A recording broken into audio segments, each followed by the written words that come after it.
Assalamualaikum warahmatullahi wabarakatuh. Bismillahirrahmanirrahim. Nahmaduka ya ghafuru ya syakuru wa salli wa sallim barik ala sayyidina maulana Muhammadin wa ala alihi wa sahbihi asma'in amma ba'du. Teng ngersa para habaib, para ulama sedanten ingkang kula hormati wabil khusus teng pernah Pak D kawula Ki Haji Muhammad Idris Hamid engkang sangat berjasa tadi menyelamatkan para pejabat diaturi teng dalem kalian Pak D Idris kersane mboten diamuk Pak Sukron niku tak anggap prestasi terbaik di hal ini. Terus kula siap jadi korban ngajak Mas Amak kalian Mas Aziz sing ben diamuk ben ono. Alhamdulillah wau diseneni kena khitab nahi mungkar sing kereng. Terus kula niku kadang-kadang nggih saged kereng, tapi kereng kula niku sisi ilmiah. Sisi ilmiah yang ekstrim. Jadi negara ini atau umat Islam ini enggak boleh dilatih, difasilitasi Gus Ipul. Nanti agama ini menjadi bergantung wali napa? Kota. Saya ingin agama seperti zaman Pak Hamid. Izzul mu'min qiyamuhu billail. Atau syaraful mu'min qiyamuhu billail wa izzuhu istighna'uhu anin nas. Terus sing teko dan tentang mriki nak bengi tahajud terus yakin sujud itu kenangan terbaik, aset terbaik. Sehingga jenengan ra perlu hasud, aku ra wali kota, aku ra kiai gede, aku ra mubalek populer karena sudah punya nikmat sing khairan minad dunya wa ma fiha. Terus mengke menteri keuangan ki kepenak, menteri wados wau masanas ki kepenak mergi mboten dituntut macam-macam, orang asik dengan tahajud dengan sujud. Tapi kalau masyarakat kita ndak asik dengan tahajud, ndak asik dengan sujud, penggaweane demo nuntut pemerintah. Terus solusi bangsa ini tidak sekedar pemerintah itu baik, pemimpin itu baik, tapi rakyat juga baik. Kula nate matur teng Ki Hasib putranipun bawah.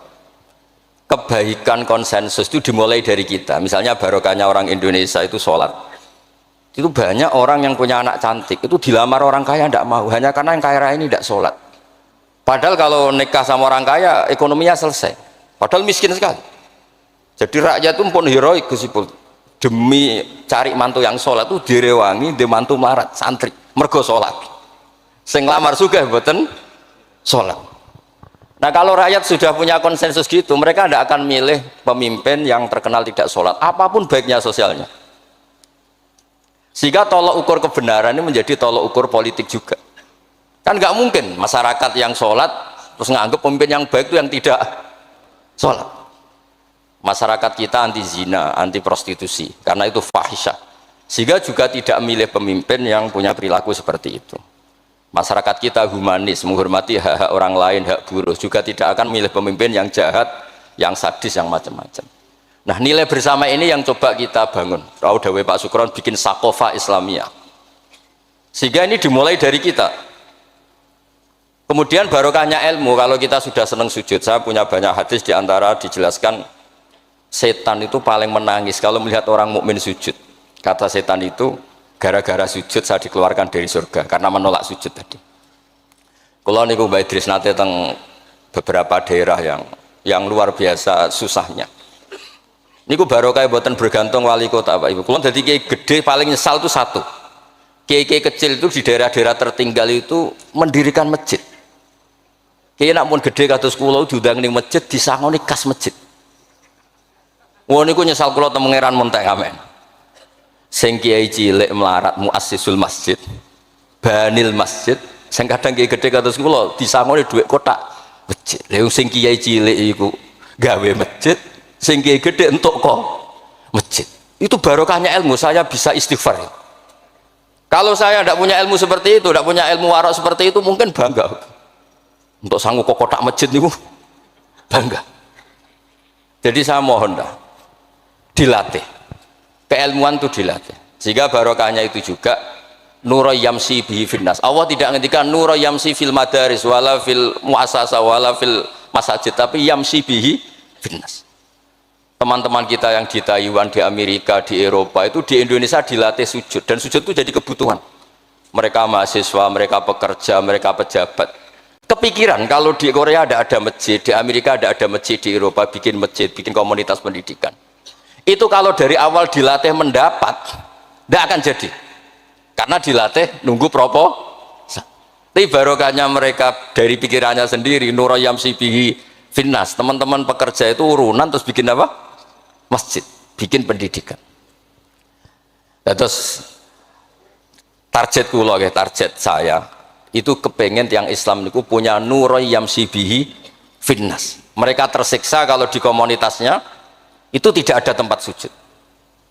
Jangan dilatih, kalau menurut saya, jangan dilatih dengan kebesaran-kebesaran itu. Monggo lah kita menikmati tadi ada istilah wali masyhur, ulama terkenal.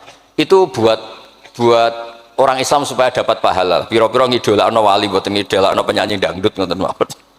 Tapi secara hitung-hitungan keilmuan, saya ulang lagi, hitung-hitungan apa?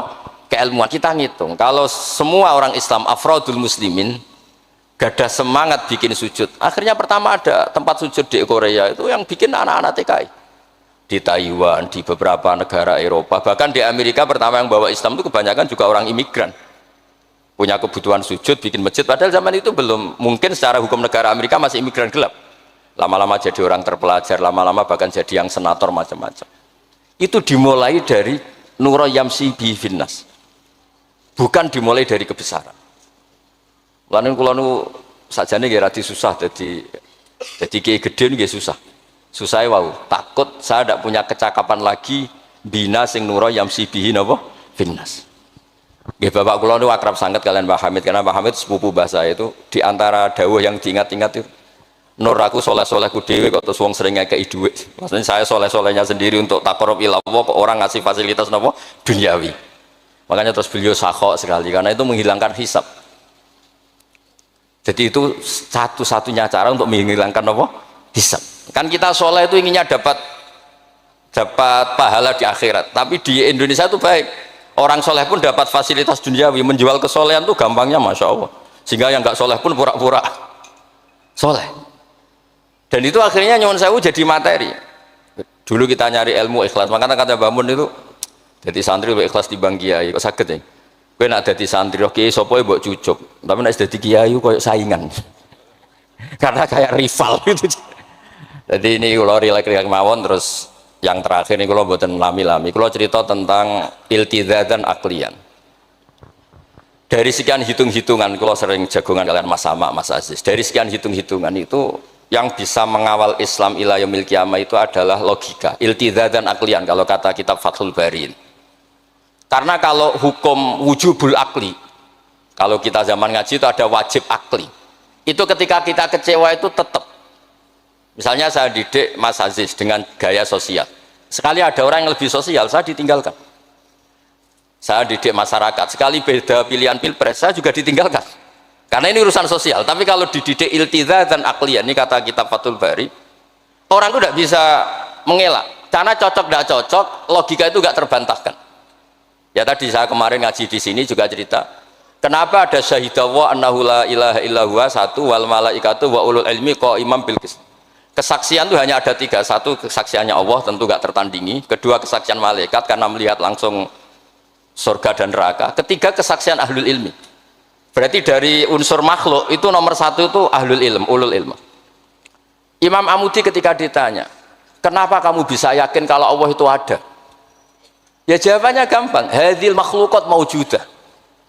Ini makhluk ini maujud semua. Bagaimana maujudat khalaqahal adam? Bagaimana sesuatu yang maujudat kemudian penciptanya adalah nihilisme, sesuatu yang tidak ada. Sehingga Jubair bin Mut'im ini pemikir Arab top. Ketika Nabi baca surat Tur di antara ada ayat am khuliqu min ghairi syai'in, dia langsung Islam. Masa hadhil maujudat khalaqahal adam? Masa yang maujud diciptakan yang tidak maujud? Itu tidak masuk akal. Kemudian ada Sulhul Hudaybiyah. Sulhul Hudaybiyah semuanya merugikan Islam.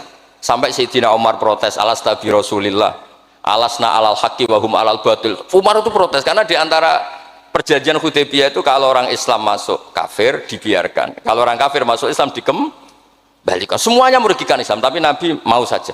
Nabi hanya minta satu hal. Ketika Sulhul Hudaybiyah nggak ada perang, orang boleh mendiskusikan Islam. Sama siapa teks yang dikatakan Imam Zuhri, fama futiha fil islami fathun kana a'zuma minhu, innama kanal kital haisul takon nas, falamma kanatil hudnah wa wadu'atil harbu auzaruha wa amana nas ba'duhum ba'du fatafawadu fil hadis wal munaza'ah falam yukallam ahadun bil Islam yaqilu syai'an illa dakhala fi. Kalau bawaan orang perang itu inginnya menang. Abu Lahab, Abu Jahal kalau perang inginnya menang. Sahabat sendiri perang inginnya menang sehingga tidak ada diskusi. Sebetulnya Tuhan itu siapa? Yang pantas jadi Tuhan itu siapa? Tapi ketika Nabi minta, oke, kita tidak perang 10 tahun, oke, semua perjanjian saya rugi gak apa-apa, tapi orang boleh diskusi Islam. Akhirnya dibanding-bandingkan. Abu Jahal bin Muhammad itu bener di. Ya bener Muhammad, Abu Jahal biasa bodoh nih. Muhammad mulai cilik ora tahu bodoh nih. Kita titip uang juga di Muhammad.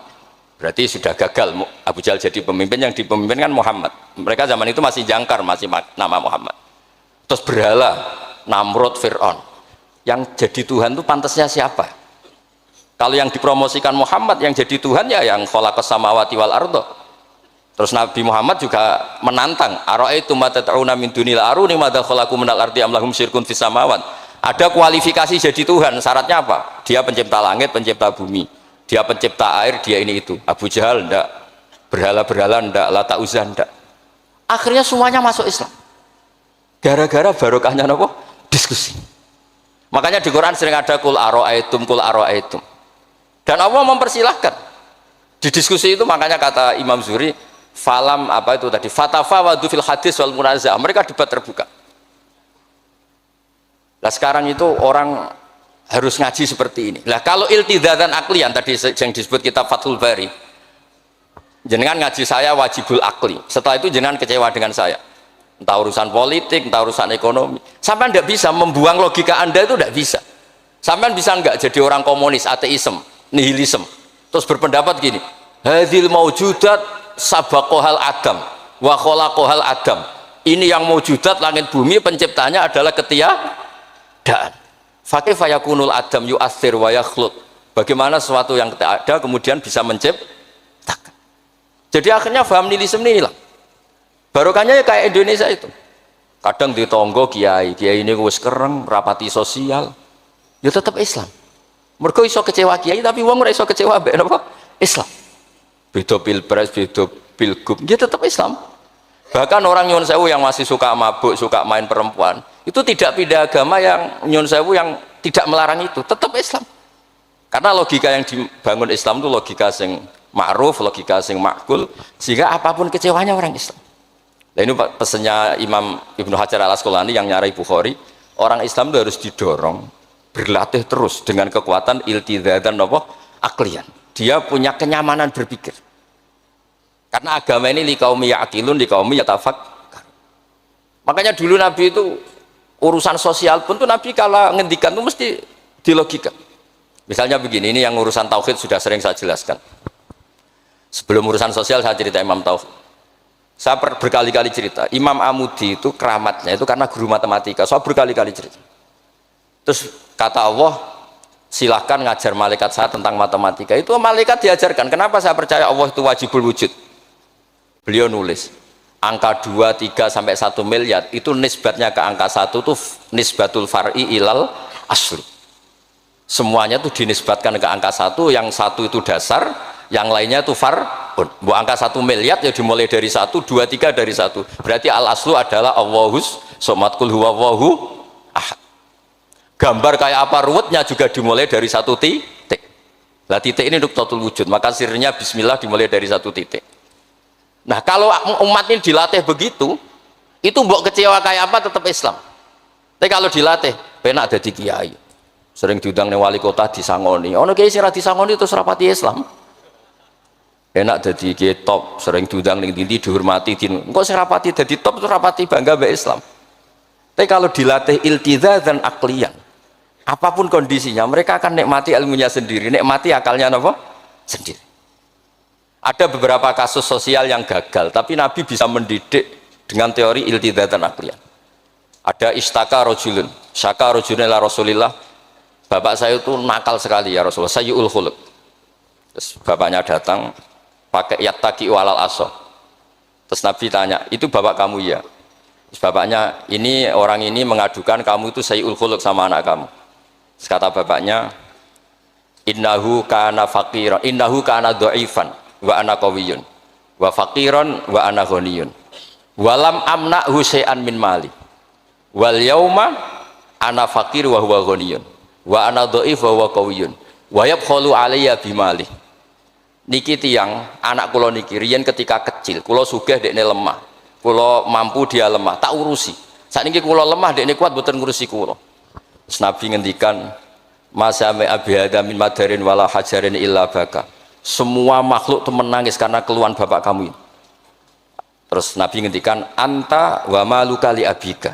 Kamu dan hasil jerih kamu itu juga aset bapak kamu, sehingga jadi hukum fikih. Kalau al-qatil itu walid tidak bisa dikisos. Bahkan hibatul walid ya waladi boleh dirujuk. Pokoknya selalu orang tua punya hukum apa? Khusus. Ada kejadian lagi imro'atun melapor ke Nabi. Dilaporkan kalau dia sayyi'atul khuluq. Ibu saya itu sayyi'atul khuluq gini-gini ya Rasulullah. Jawabnya Nabi unik. 5 dalam takun kadzalik khina hamalat katis ata asyurin. Kenapa kamu tidak ngomel-ngomel seperti ini ketika dia masih baik? Itu yang mengandung kamu 9 bulan. Tapi innaha sayyi'atul khuluq. 5 dalam takun kadzalik khina ardu'atka haulaini kamilan. Terus tapi innaha sayyi'atul khuluq. 5 dalam takun kadzalik khina sahirat lailaha. Khina sahirat laka lailaha wa khina asma'at laka naharuha.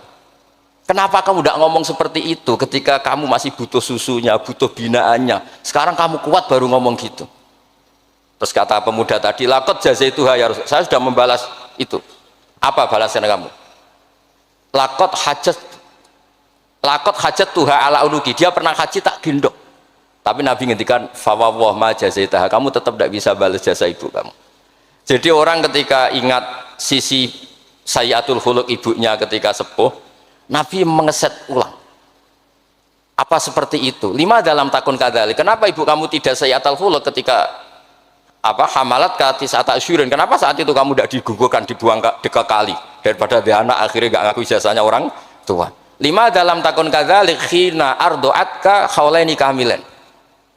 5 dalam takun kadzalik khina tadi sahirat laka lailaha wa atma'at laka naharuha. Itu Nabi. Jadi saya ini termasuk kiai lah yang ingin semuanya kita baik itu karena ada kemampuan iltidha dan aklian supaya agama ini liqaumi ya'qilun liqaumi yatafakkar. Kalau agama ini dijual dengan isu-isu sosial, itu bahayanya itu orang-orang kecewa. Loh, saya itu akrab sama Gus Pul, belum pernah main ke wali kota. Bukan soal zuhud. Mau nak disangoni, terus suatu saat rah disangoni sedarani medit. Terus kurang suguhannya tersinggung, terus ribet-ribet. Pokoknya agama kalau dijual sosial itu ribet. Karena terus tuntutannya itu mukafaah. Makanya Nabi itu dulu pinter sekali kalau misalnya masalah zina. Ada pemuda itu hiperseks, nggak bisa Islam. Karena kalau Islam itu melarang zina. Akhirnya geger istadzana fi zina. Saya mau masuk Islam tapi boleh zina. Geger kan sahabat menghalau supaya gak sowan Nabi. Ketika geger-geger Nabi tahu itu ada apa? Ada pemuda mau masuk Islam tapi yastadzinu fi zina, dia harus boleh zina. Kata Nabi, "Mah, suruh sini." Betul kamu pemuda yang mau masuk Islam kalau tetap boleh zina? Ya Rasulullah, saya ini hiperseks, saya ini. Kata Nabi ngendikan pertama itu atuhibbuhu li ummik. Kamu suka anak ibu kamu jadi demenan orang? Ya tidak suka ya Rasulullah. Atuhibbuhu li bintik. Kamu suka punya putri yang jadi demenannya orang? Ya tidak suka Nabi. Terus atuhibbuhu li kholatik, atuhibbuhu li ammatik. Terus dia selalu jawab walan nasuhibbuna. Semua orang tidak suka kalau ibunya begini, putrinya begini, gini. Terus kata pemuda tadi, demi Allah, saya belum keluar dari majelis Rasulullah, tidak ada sesuatu yang abghadha syai'in ilayya minaz zina. Tidak ada sesuatu yang paling saya benci kayak zina, karena diset. Ya sama seperti kita mungkin yang jadi kiai-kiai gede itu dalile al yadul ulya khairul min sufla, tapi prestasi dadi kiai entuk ora tau memberi. Ya sama seperti yang dawuh Pak Sukron Makmun, dulu kiai-kiai dulu itu berjasa, sekarang kita itu makan apa? Jasa. Jadi ini ya tadi karena saya ingat betul di antara wasiatnya Mbah Hamid, itu masih sepupunya mbah saya itu ke bapak saya, ke aku itu soleh-solehku dewe tak golek ridane pangeran, tapi mbek wong dihormati koyo ngene. Kadang kan beliau itu sembunyi karena dengar mau ada orang ngasih uang. Itu yang diceritakan abahnya Mas Arwani Pak Taifur. Pak Hamid itu sembunyi, ditanya sama Pale, kok sembunyi kayak ngopo? Iku ana wong ngenteni aku pengen ngekeki dhuwit. Lah niku kiai-kiai jarang wani crita niku mergo ketoke kok piye. Ndelik ambek wong sing ape ngekeki dhuwit.